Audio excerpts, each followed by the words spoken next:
தாரணி தன் மாமியாருடன் சென்னைக்கு வந்துவிட்டாள். காரை பிடித்து ஆஸ்பத்திரிக்கு வரும்போது இரவு 8 மணி ஆகிவிட்டது. இருவருமே ஏக பதட்டத்தில் இருந்தார்கள். தில்லையம்மா வழிமுழுக்க புலம்பிக் கொட்டினாள். தாரணியை குடைந்தெடுத்தாள். நடராஜ் பிழைத்து வருவானா என்ற கலக்கத்தில் இருந்த அவளுக்கு மாமியாரின் பிடுங்கல் தாழ முடியாத எரிச்சலை தந்தது. ஆனாலும் பொறுத்து கொண்டாள். பெத்த தாய் மகனை இழந்து விடுவோமோ என்ற பதைப்பு. நாம் தான் பொறுமை காக்க வேண்டும். நேராக டாக்டரிடம் வந்தாள். என்னாச்சு டாக்டர்? மண்டை ஓட்டுல அடி, மூளையோட பல பகுதி பாதிக்கப்பட்டிருக்கு. இப்போவும் கிரிட்டிக்கல் யூனிட்ல தான் இருக்கார். அபாயம் கொஞ்சம் கூட விலகல்ல தாரணி. நடுவில் திடீர்னு நினைவு வந்தப்ப நாங்கள் எல்லோரும் பயந்தோம். அப்படி வரக்கூடாது. அப்போ உங்கள் பேரை உச்சரித்தார் 2 தடவை. அப்புறமா மயங்கிட்டார். அதான் உங்களை உடனடியாக வர சொன்னோம். இப்போ என்ன செய்யலாம் டாக்டர்? இது மூளை பகுதிங்கிற காரணமாக பிரச்சனை. படக்குன்னு செயல்பட முடியாது. சர்ஜரி ஏதாவது செய்யணுமா டாக்டர்? நாங்கள் கூடி அதைத்தான் பேசுகிறோமா. செஞ்சால் மீளலாம், இல்லைன்னா கோமாவுக்கும் போகலாம். உயிர் ஆபத்தும் விலகல்ல. ஐயோ, ஆபரேஷன் வேண்டாம். நீ உளராதே தாரணி. என் பிள்ளைக்காக நான் துடிக்கிறேன். அப்படி சொல்லாதீங்கம்மா. பெத்த பாசம் ஒசந்தது தான். ஆனால் இழப்பு எப்போவுமே கூடவே வாழற மனைவிக்கு தான். நீங்கள் பாதி தூரத்துக்கு மேலே கடந்தாச்சு, வாழ்ந்து அனுபவிச்சாச்சு. ஆனால் தாரணி வாழவே தொடங்கல. கடக்க வேண்டிய தூரம் நிறைய. அவசரப்பட்டு புண்படுத்தாதீங்க டாக்டர் சொல்ல. சாரி டாக்டர், ஒரே பிள்ளை, அவங்களால தாங்கிக்க முடியல. அவங்க மனசில் எதுவும் இல்லை. பிரமிப்புடன் பார்த்தார் டாக்டர். சரி, என்ன செய்யலாம்? தாரணி கேட்க, நீங்கள் வார்டுக்கு வந்து அவரை பாருங்க, நீங்கள் மட்டும் வாங்க. டாக்டருடன் தாரணி உள்ளே வந்தாள். உடம்பு முழுக்க டியூப்களுடன் நடராஜ் படுத்திருந்தான். பார்க்கவே பரிதாபமாக இருந்தது. அடிப்பட்டதில் முகம் முழுக்க வழிந்த ரத்தம் அங்கங்கே திட்டு திட்டாக உறைந்திருந்தது. மனைவிக்கு அடக்க முடியாமல் அழுகை பீறிட்டது. ஒருமுறை பார்க்கில் நடக்கும்போது சுருக்கன பெரிய முள் காலில் தைக்க நடராஜ் அலறிவிட்டான். கூடவே தாரணி. என்னாச்சு? நடக்க முடியல, வலி உயிர் போகுது. இப்படி உட்காருங்க. அவனை உட்கார வைத்து காலை எடுத்து மடியில் வைத்து கொண்டாள். எங்கே? முள்குத்திய இடத்தை காட்டினான்.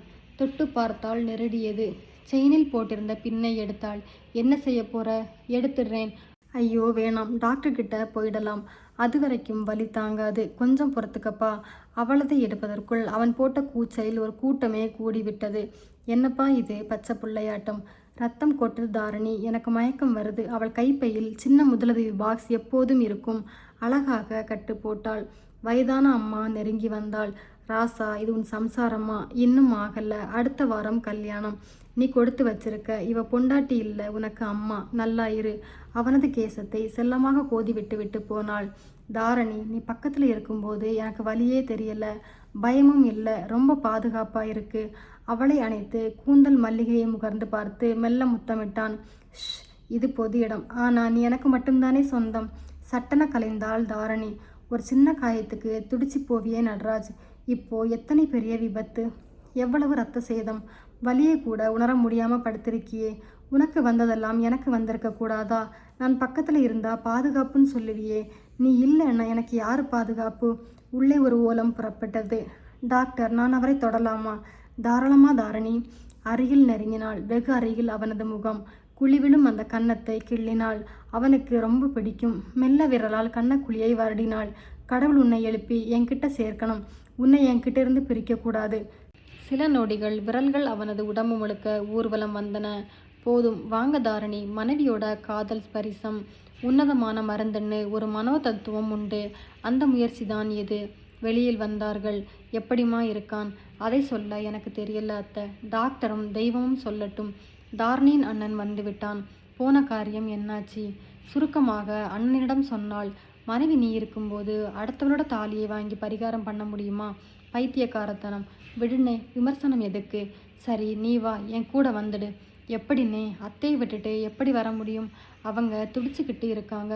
உன்னை விடவா? தப்புன்னே. ஒரு தாயோட தவிப்பை குறைச்சி மதிப்பிடக்கூடாது. அவரை வளர்த்து கொண்டு வர என்ன பாடுபட்டிருப்பாங்க. எத்தனை போராட்டங்கள்.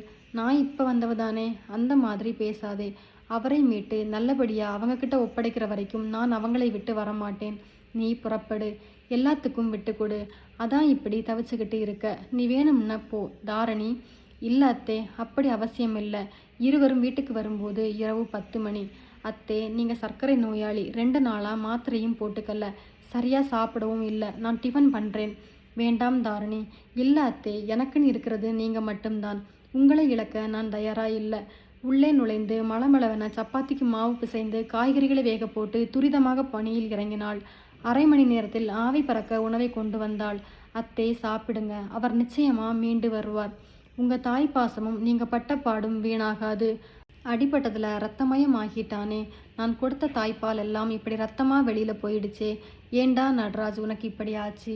நீ மீண்டு வரணும்டா. நான் இருக்க உனக்கு எதுவும் ஆகக்கூடாதுடா. புத்திர சோகம் கொடுமைடா ராசா, கதறி விட்டாள். அத்தே அழ வேண்டாம், இதை சாப்பிடுங்க. வேண்டாம்மா, எனக்கு பிடிக்கல. நீங்க சோர்ந்து போகும்போது என் தெம்பு முழுக்க கரையுது அத்தே. அவள் குரல் உடைய தில்லையம்மா ஆடிப்போனாள். தாரணி சுவரில் சாய்ந்து அழத் தொடங்க மாமியாருக்கு கலவரம் அதிகமாகிவிட்டது. வேண்டாம் தாரணி, நீ அழாதே.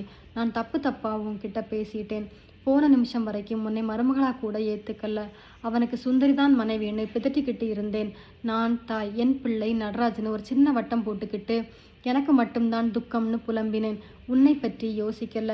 உனக்கு பசிக்குதான்னு கேட்கல. உன் கண்ணீரோட ஈரத்தை உணரல. ஆனால் டாக்டர் சொன்ன மாதிரி பாதிப்பே என்னை விட உனக்கு தான் அதிகம். என் பிள்ளை பிழைப்பான். நான் பண்ணின தப்புக்கு அப்பாவி நீ தண்டனை அனுபவிக்க கூடாது. துடித்து விட்டாள். அத்தே வேண்டாமே. தில்லையம்மா சட்டன கண்களை துடைத்து கொண்டாள். வா, 2 பேரும் சாப்பிடுவோம். சப்பாத்தியை குருமாவில் புரட்டி தாரணிக்கு ஊட்டிவிட்டாள். நீங்களும் சாப்பிடுங்க அத்தே. 2 பேரும் சாப்பிட்டார்கள். உடனே தாரணி மருந்தை எடுத்து தந்தாள். நீங்க தனியா வேணாம், என் கூடவே படுங்க அத்தே. சரிம்மா. வந்து படுத்தார்கள். வாழ வேண்டிய புள்ளைங்க. குலதெய்வ பிரார்த்தனை அது இதுன்னு 1000 சாக்கு சொல்லி சாந்தி முகூர்த்தத்தை தடுத்தேன். அந்த பாவமே அவனை படுக்கையில் வச்சிடுச்சே. அத்தே, நடந்த எதையும் நினச்சி வருந்தி இனி லாபம் இல்லை. அவர் மீண்டு வரணும், அதுதான் முக்கியம். அது நடக்குமா? நிச்சயமா நடக்கும் அத்தே. ஜோசியர்கள் சொன்னது மனைவியோட மாங்கல்யத்தில் உன்னை குலதெய்வத்துக்கு காணிக்கையா தரணும் தான். நான் தானே மனைவி. உடனே அதை செஞ்சிடலாமா? இனி நீ நினைக்கிறது தான் தாரணி, நீ தான் தந்தாகணும். ஆமா அத்தை, சுந்தரியோட தாலி அசோக் கட்டினது. அதை எப்படி தர முடியும்? அப்புறம் நாம் குட்டையை வேற குழப்பிட்டோம். அவளுக்கு பிரச்சனை ஆரம்பமாகி இருக்கும். சுந்தரியின் புருஷனுக்கு திறந்த மனசு அல்ல அத்தே. உங்க பிள்ளை மாதிரி சுத்தமான மனம் கிடையாது. அந்த பொண்ணு பாவம், என்ன பண்றாளோ? இதோ பாரு, உன் தாலி ஊசலாடுற நேரத்தில் அவளுக்காக நீ பரிதாபப்படணுமா? பிரச்சனைக்கு நாம விதை போட்டாச்சே, அதை அவ பார்த்துக்கிறா. நீ தூங்குதாரணி. இனி நம்ம நினைப்பில் நடராஜ் மட்டும்தான் இருக்கணும், புரியுதா? அவர்கள் உறங்கும் நேரம் இங்கே சுந்தரியும் அப்பாவும் வீடு திரும்பி விட்டார்கள். அம்மாடி, மாப்பிள்ளைக்கு சந்தேகம் வந்தாச்சு. அமைதியாக இருந்த உன் வாழ்க்கையில் மறுபடியும் புயல் வீச தொடங்கிடுச்சு. மாப்பிள்ளையோட அம்மா சும்மா இருக்க மாட்டார். என்ன செய்வாங்கப்பா? நாம் எதையோ மறைக்கிறோம்னு சந்தேகம் வந்தாச்சுமா. வரட்டும்பா. என்னம்மா இப்படி சொல்கிற? இது உன் வாழ்க்கை பிரச்சனை. மாப்பிள்ளை இதை கிளற தொடங்கினா பூகம்பம் வராதா சுந்தரி? என்ன பூகம்பம் வரும்? அவர் குடஞ்சி உண்மைகள் வெளியே வந்தா அந்த பாலிய விவாக சங்கதி தெரிய வருமே. எப்படிப்பா வரும்? யார் சொல்லுவாங்க? நாம சொல்ல மாட்டோம், தாரணி சொல்ல மாட்டா, அத்தை சொல்லிட்டா. அவங்க இந்த ஊர்லேயே இல்லையப்பா. மாப்பிள்ளை சென்னைக்கு போக மாட்டார்னு என்ன நிச்சயம்ப்பா? எனக்கு ரொம்ப பயமா இருக்கு சுந்தரி. என் பயம் அதில்லப்பா.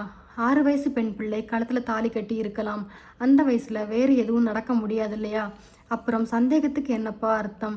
நான் அதுக்காக கவலைப்படலை. வேற எதுக்குமா? தாரணி ரொம்ப நல்ல பொண்ணுப்பா. நடராஜ் பிழைக்கணும்ப்பா. புருஷனை அவ இழக்கக்கூடாதுப்பா. நான் உன்னை பற்றி கவலைப்படுறேன்மா.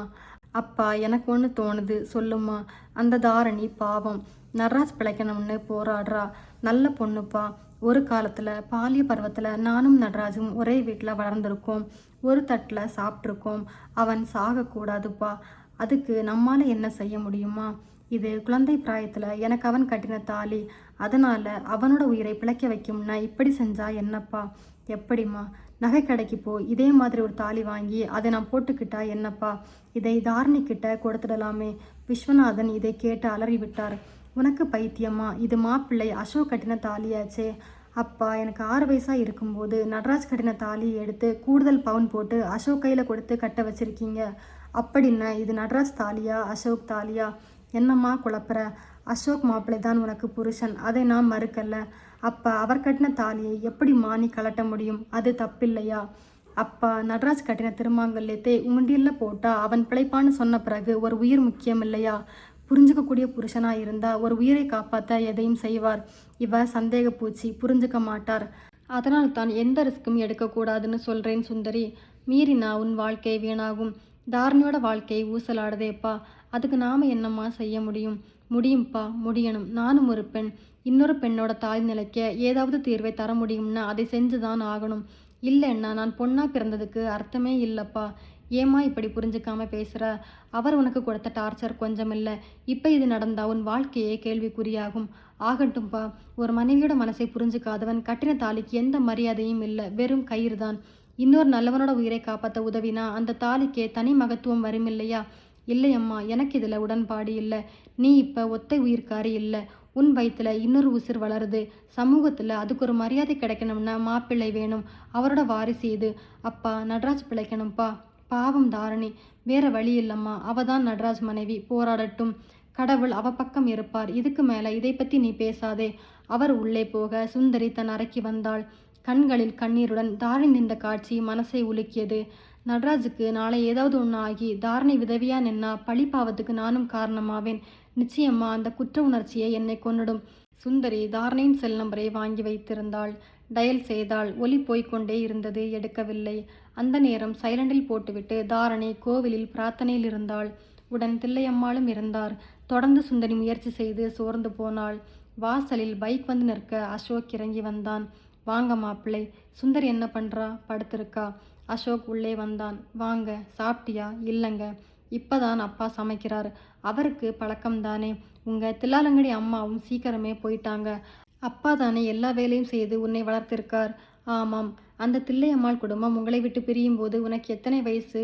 விவரம் தெரியாத வயசு. எதுவும் ஞாபகம் இல்லை. கதவோரம் நின்ற விஸ்வநாதனுக்கு திக்கென்றது. லக்னோவை விட்டு நீங்கள் வந்தது 2 வருஷம் முன்னால் தான் இல்லையா? கேள்விகளை கேட்டு குடைய தொடங்கினான். அப்பா, நீங்கள் போய் சமையல் வேலையை பாருங்க. எனக்கு முதுகு வலிக்குது. நான் படுக்கிறேன். என்ன, நீயும் போடான்னு சொல்றியா சுந்தரி? ஏன் இப்படி பேசுறீங்க? இல்லை, நீயும் உங்கள் அப்பனும் எதையோ மூடி மறைக்கிறீங்க. நல்லா தெரியுது. நீங்கள் அப்படி நினச்சா யாரு பொறுப்பு? எனக்கு தலை சுத்துது. நான் படுத்துக்கிறேன். எப்பவும் இது மாதிரியே பேசி என்கிட்ட நீ தப்பிக்க முடியாது. விஸ்வநாதன் உள்ளே வந்தார். மாப்பிள்ளை, உங்களுக்கும் சேர்த்து சமைக்கிறேன். சாப்பிட்டுட்டு போங்க. பார்க்கலாம். சுந்தரி எரிச்சலுடன் திரும்பி பார்த்தாள். அசோக் அந்த வீடு முழுக்க நடந்தான். மறுபடியும் அதே அறை உள்ளே வந்தான். சுந்தரியின் செல்போன் அடிக்க அவள் விசுக்கென எழ அசோக் அதை எடுத்து விட்டான். எதிர்முனையில் தாரணி. சுந்தரி, ஃபோன் பண்ணியிருந்தீங்களா? நீங்கள் யாரு? ஆண் குரல் கேட்டு தாரணி மிரண்டாள். நான் சுந்தரி புருஷன் அசோக் பேசுகிறேன். நீங்கள் யாரு? அவள் பேசவில்லை. இதோ பாருங்க, டிஸ்பிளேல தாரணின்னு வருது. அவள் உங்களுக்கு ஃபோன் பண்ணினப்ப எடுக்கலையா? இப்போ நீங்கள் பண்ணுறீங்களா? என் குரலை கேட்டதும் பம்மி பதுங்குறீங்களா? அவள் எதுக்கு பண்ணினா? என்ன கேட்க? கோவை ஹோட்டல் ரகசியம் இப்போவும் தொடருதா? கேள்வி மேல் கேள்வி வந்து விழ தாரணி தவித்தாள். இல்லை சார், அவள் கர்ப்பிணியாக இருக்காளேன்னு விசாரிக்கலாம்னு தான் ஃபோன் பண்ணேன். இல்லையே, அவதானே பண்ணியிருக்கா. நீங்களும் கர்ப்பமா? அதை விசாரிக்க அவள் கூப்பிட்டாளா? தாரணி பதில் பேசவில்லை. ஹலோ, ஏதோ உள்ளடி ஒன்று நடக்குது. நான் கண்டுபிடிக்காம விடமாட்டேன். கட் செய்தான். இங்கே சுந்தரி உடம்பெங்கும் பெருகிய வியர்வையை துடைத்து கொண்டாள். உன் முகம் ஏன் இப்படி பெயர்ஞ்ச மாதிரி இருக்கு? உங்களுக்குள்ள பகைன்னு சொன்னீங்க. பின்ன எதுக்கு வளைகாப்புக்கு வந்தாங்க? நீங்கள் எதுக்கு ஹோட்டல் அறைக்கு போனீங்க? யாருக்கு? எதுக்கு தாலி பிச்சை? என்ன நடக்குது? சுந்தரி இப்போதும் பேசவில்லை. நீ லேசுப்பட்டவை இல்லடி. பிரசவத்துக்குன்னு பிறந்த வீட்டுக்கு வந்துட்டு தில்லாலங்கடி வேலை நடக்குதா? நான் முட்டாளா? என்னால் கண்டுபிடிக்க முடியாதா? கொஞ்சம் நிறுத்துறீங்களா? பாலிய காலத்து நட்பு. யாருக்கும் யாருக்கும்? எங்கள் 2 குடும்பங்களுக்கும். சரி, இந்த தாரணி இப்போ வந்தவதானே? இல்லை, அவளும் பாலிய கால நட்பா? குரலில் மிதமிஞ்சிய நக்கல் சுந்தரிக்கு பற்றி கொண்டு வந்தது. இதற்கு மேல் அவனுடன் பேசினால் சண்டை வரும். வாக்குவாதம் வலுக்கும். கர்ப்பிணி என்று கூட பாராமல் கோபத்தில் கை நீட்டுவான். ஒரு மனைவிக்கு தரும் மரியாதையை அவன் என்றுமே தந்ததில்லை. அக்காக்காரியும் எப்போதும் அவன் பக்கம். பெண்ணாக இருந்தாலும் மனிதாபிமானம் இல்லாத ராட்சசி. அவள் கணவர் நல்லவர். சுந்தரிக்காக பரிதாபப்படும் மனிதர். அவரது பேச்சு எடுபடாது. சுந்தரியை ஆரம்ப காலத்தில் ஆதரித்து அவர் வாங்கி கட்டி கொண்டது கொஞ்சமல்ல. அசிங்கப்பட்டு ஒதுங்கியவர். சுந்தரி பேசாமல் இருந்து விட்டாள். பேசாமல் இருந்துட்டா இதை நான் விட்டுடுவேன் நினச்சியா? விடவே மாட்டேன். நிஜத்தை வெளியில கொண்டு வந்து உங்கள் 2 பேர் தோலையும் முறிக்காம விடமாட்டேன். புரியுதா? சகலமும் அப்பா காதில் விழுந்தது. அவரால் தாழ முடியவில்லை. அவனை கொல்லும் ஆத்திரம் வந்தாலும் சுந்தரிக்காக கஷ்டப்பட்டு கட்டுப்படுத்தி கொண்டார்.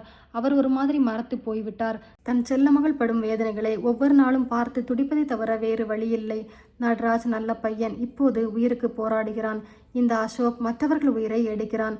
சாப்பாடு தயாரானதும் அப்பா அழைத்தார். மகளை வார்த்தைகளால் புண்படுத்திவிட்டு அப்பாவின் சமையலை வெட்கம் கெட்டு ஒரு பிடி பிடித்தான். எச்சரித்துவிட்டு புறப்பட்டான். நேராக தன் அக்காவிடம் வந்தான். ஏற்கனவே அவள் உச்சக்கட்ட சந்தேகத்தில் இருந்தாள். சகலமும் சொன்னான். நீ ஒன்று பண்ணடா. அந்த ஹோட்டலுக்கு போய் ரிசப்ஷனில் கேட்டா அவளோட விலாசம் தெரியும். அதை முதல்ல வாங்கு. என்ன பிரயோஜனம்? நேரில் போனால் பல உண்மை தெரியும். நமக்கு அங்கே ஆட்கள் இருக்குது, கண்டுபிடிச்சிடலாம். அப்படியா சொல்கிற? இது நல்ல யோசனையாக இருக்கே. அதான்டா கில்லாடி அக்கா. அப்போ நீயும் வா, இப்போவே ஹோட்டலுக்கு போகலாம். 2 பேரும் புறப்பட உள்ளே இருந்த அக்கா கணவர் இளங்கோ காதில் எல்லாமும் விழுந்தது. அட பாவிகளா, ஒரு கர்ப்பிணி பொண்ணு, அதுவும் நல்லவா, அவளை போட்டு இந்த நேரத்திலும் டார்ச்சர் பண்ணுறது நியாயமா? அவர் தவித்தார். அங்கே ஆஸ்பத்திரியில் இருந்தால் தாரணி. படபடப்பாக இருந்தது. இன்னும் கொஞ்சம் கூட குணமாகாமல் அதே ஆபத்தில் நடராஜ். சுந்தரியை துளைக்கும் கணவன். நடராஜ் எத்தனை நல்லவர், பெண்களை பெரிதும் மதிப்பவர், கண்ணியமானவர். இந்த பண்புதானே என்னை காதலிக்க வைத்தது. அவருடன் வாழ எனக்கு கொடுப்பனை இல்லையா? தப்பான அசோக்குடன் சுந்தரியன் சித்திரவதை பட வேண்டும். பலவாறாக யோசித்தாள். அண்ணன் சேது வந்தான். இன்னும் அபாய கடத்தில் இருந்து அவர் விலகலனா என்றாள். உன் மாமியார் என்ன சொல்றா? அவங்க பாவம் என்னை புரிஞ்சுக்கிட்டாங்க. நான் என்ன சொன்னாலும் கேட்குறாங்க. ஒரே பிள்ளையை இழக்கக்கூடாதுன்னு துடிக்கிறாங்க. டாக்டர் வெளியே வந்தார். கொஞ்சம் வாங்க, பேசணும் என்றார் இவர்களிடம். இருவரும் வந்தார்கள். மூளையில் தான் சேதாரம் நிறைய. ஒரு ஆப்ரேஷன் பண்ணி பார்க்கலாம்னு நினைக்கிறோம். செஞ்சா அவர் சரியாயிடுவார் தானே டாக்டர்? முழுசா உத்தரவாதம் தர முடியாதும்மா. படக்குன்னு பிழைச்சியளவும் வாய்ப்புண்டு. சில நேரம் உணர்வே இல்லாமல் கோமாவில் நிரந்தரமாக கொண்டு போய் விடலாம். டாக்டர், பாதி சான்ஸ் தான். அதுக்காக இப்படியே விட்டாலும் ஆபத்து. உங்கள் அனுமதியை கேட்டு தான் சர்ஜரிக்கு போகணும். இந்த ரிஸ்கை நீங்கள் எடுத்து தான் ஆகணும் தாரணி. அவள் பேசவில்லை. நீங்கள் ஒரு நாள் டைம் எடுத்துக்குங்க. ஆனால் நாளைக்கு ராத்திரிக்குள்ளே பதில் வரணும். சரி டாக்டர். அவளை நெருங்கிய சேது, என்ன சொல்கிற தாரணி என்று கேட்டான். முதல்ல அத்தையை கேட்கணும். நாங்கள் 2 பேரும் கலந்து பேசணும். சீக்கிரம் முடிவு எடு. தாரணி என்ன செய்கிறது? சர்ஜரிக்கு சம்மதிப்பதா இல்லை வேண்டாமா என குழம்பி நின்றாள்.